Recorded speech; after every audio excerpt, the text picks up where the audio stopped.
লিকলিকে ইঁদুর ছানা আর একটা থপথপে হাতির বাচ্চার মধ্যে সম্পর্ক। একসাথে থাকে, একসাথে ঘুমায়। তো একদিন হাতির বাচ্চা ইঁদুর ছানাকে বলতেছে, তুই এত ছোট কেন? এই কথা শুনে ইঁদুর ছানা বলতেছে, আর বলিস না, ওই মা বাবার জন্য আর বড় হতে পারলাম না। আচ্ছা, এরকম মজার মজার জোকস আছে। ধন্যবাদ অক্সিজেন ফেরিওয়ালা চ্যানেলের আমাদের সবার প্রিয় ভাই আবুল ভাই। তো যাই হোক, আজকে সিরাজগঞ্জ জেলার এক ঝাঁক তরুণ, মেধাবী এবং দক্ষ স্বেচ্ছাসেবী সংগঠন যারা আছেন, হ্যাঁ আপনারাও আছেন, আর বিভিন্ন সংগঠনের আজকে মিলন মেলায়। তো এই মিলন মেলাতে শুধু আমি একা না, অর্থাৎ আমিও যদিও এই মিলন মেলার একটা পার্ট না, কিন্তু আমি মামুন বিশ্বাস টিমের একজন। তো সেই হিসেবে মামুন বিশ্বাস টিমে আছে। তো যাই হোক, আর এই সিরাজগঞ্জের লোকেরা অনেক মেধাবী হয় এবং অনেক ভদ্র হয়, তার প্রমাণ অনেক আছে। আর আরেকটা কথা বলি যে সিরাজগঞ্জের লোকরা কিন্তু প্রত্যেকটা বাড়ির লোকজন অনেক পরিশ্রমী। আপনি আবারও বলছি, এই আজকে যে এক ঝাঁক এই মিলন মেলাতে সিরাজগঞ্জের বিভিন্ন সামাজিক তারপরে সাংস্কৃতিক, অর্থাৎ মোট কথা যারা বিভিন্ন সামাজিক সংগঠন যারা করে এবং যারা স্বেচ্ছাসেবী আছে, তারাই আজকের এই পর্বে অংশগ্রহণ করেছে। তো এই থেকে এটাই প্রমাণিত হয় যে সিরাজগঞ্জের মানুষ খুবই পরিশ্রমী। আচ্ছা, আর এখানে আমাদের জিল্লুর ভাই আছে। এর আগেও কিন্তু আমরা এখানে বড় একটা ঘুড়ি উৎসব ছিল, যে ঘুড়ি উৎসব কিন্তু এখনো স্মরণীয় আছে।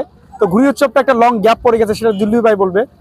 তো এইরকম চমক, এরকম অনুষ্ঠান প্রায় হোক, কেননা সিরাজগঞ্জবাসী কিন্তু বাংলাদেশের যতগুলো সামাজিক সংগঠন আছে এবং বিভিন্ন প্রতিষ্ঠান আছে, তার মধ্যে সিরাজগঞ্জ অন্যতম। এই কারণে যা আপনি দেখবেন যে সর্বোচ্চ স্বেচ্ছাসেবী আমাদের এই সিরাজগঞ্জ। তো এই সিরাজগঞ্জবাসীর জন্য শুভকামনা থাকবে, শুভকামনা থাকে অক্সিজেন ফেরিওয়ালাকে। আর আমি আছি stand up comedian, Sirajganj comedy ক্লাবের প্রতিষ্ঠাতা এবং চেয়ারম্যান, এবং আমার বাসা হচ্ছে সাজাদপুরে, এবং আমার একটা স্কুল আছে নর্থ বেঙ্গল স্কলার্স একাডেমি, এবং সেই স্কুলের আমি পরিচালক। সবাইকে ধন্যবাদ। এখন এইভাবে বলার হয় না, তারপরেও একটা জোকস বলি। এখানে এই যে কি, এটা কিন্তু যমুনার চর, যমুনা চর না, এখন অবশ্য পানি নাই, কিন্তু কিছুদিন আগে কিন্তু পানি ছিল। তো যাই হোক, একটা লিকলিকে ইঁদুর ছানা আর একটা থপথপে হাতির বাচ্চার মধ্যে সম্পর্ক। একসাথে থাকে, একসাথে ঘুমায়। তো একদিন হাতির বাচ্চা ইঁদুর ছানাকে বলতেছে, তুই এত ছোট কেন? এই কথা শুনে ইঁদুর ছানা বলতেছে, আর বলিস না, ওই মা বাবার জন্য আর বড় হতে পারলাম না। আচ্ছা, এরকম মজার মজার জোকস আছে। আচ্ছা, আরেকটা কথা বলি যে হাতির পায়ের তলায় পিষ্ট হয়ে পিঁপড়ের মৃত্যুর পর হাতিকে সাহায্য করার সিদ্ধান্ত নিল পিঁপড়েরা। তো হাতির পিঠে গায়ে উঠে আচ্ছা মতো পেটাতে শুরু করলো পিঁপড়ের দল।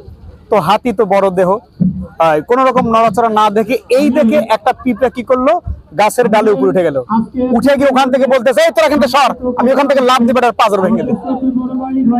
তো যাই হোক, একটা পিঁপড়ে আবার হাতির সুরের সাথে কামড় দিয়ে লাগা আছে। তো যাই হোক, হাতি খাওয়া দাওয়া শেষ করে এই যমুনার চরেই সে গোসল করতে যাবে। তো বাকি পিঁপড়ের দল পিছন পিছনে যাচ্ছে।